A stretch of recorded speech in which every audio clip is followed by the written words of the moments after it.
Hi, I'm David Bernhardt. On April 15th, I sent you an email.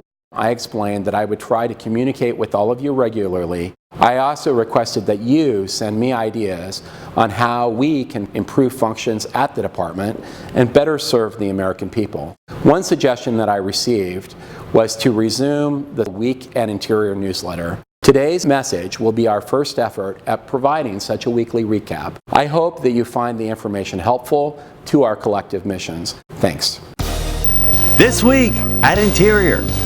Secretary Bernhardt announced nearly $215 million this week in energy revenues for 4 states producing oil and gas in the Gulf of Mexico: Alabama, Louisiana, Mississippi, and Texas. That's an increase of more than 14% over last year's payout. The funds will help support coastal conservation and storm protection projects. Find out more at DOI.gov. The Bureau of Safety and Environmental Enforcement this week released the final improved blowout preventer systems and well control regulations. BSEE's final well control rule, as the regulation is commonly known, putting both public and environmental safety first. The rule strengthens safety and environmental protection while removing unnecessary regulatory burdens to responsible offshore development. Get details at BSEE.gov.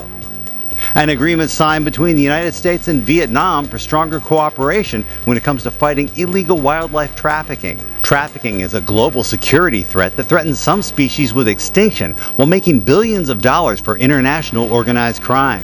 Get the full story at DOI.gov. Secretary Bernhardt traveled to Indianapolis to give keynote remarks at the National Rifle Association's Hunters Leadership Forum dinner. The Secretary spoke on the importance of conservation stewardship, the Department's success in opening up access to public lands. The USGS this week released findings of a new study on how coral reefs reduce coastal hazards, protecting both lives and infrastructure. The study will help managers take effective actions to reduce the risk to and increase the resiliency of U.S. mainland and U.S. insular area coastal communities to flooding and other hazards. Check out the details at USGS.gov. The Bureau of Indian Affairs has a new director, Daryl LeCount, a member of the Turtle Mountain Band of Chippewa Indians in North Dakota. He says his top priority is to fill all the Bureau's leadership positions with highly qualified managers to provide continuity and expertise in trust management.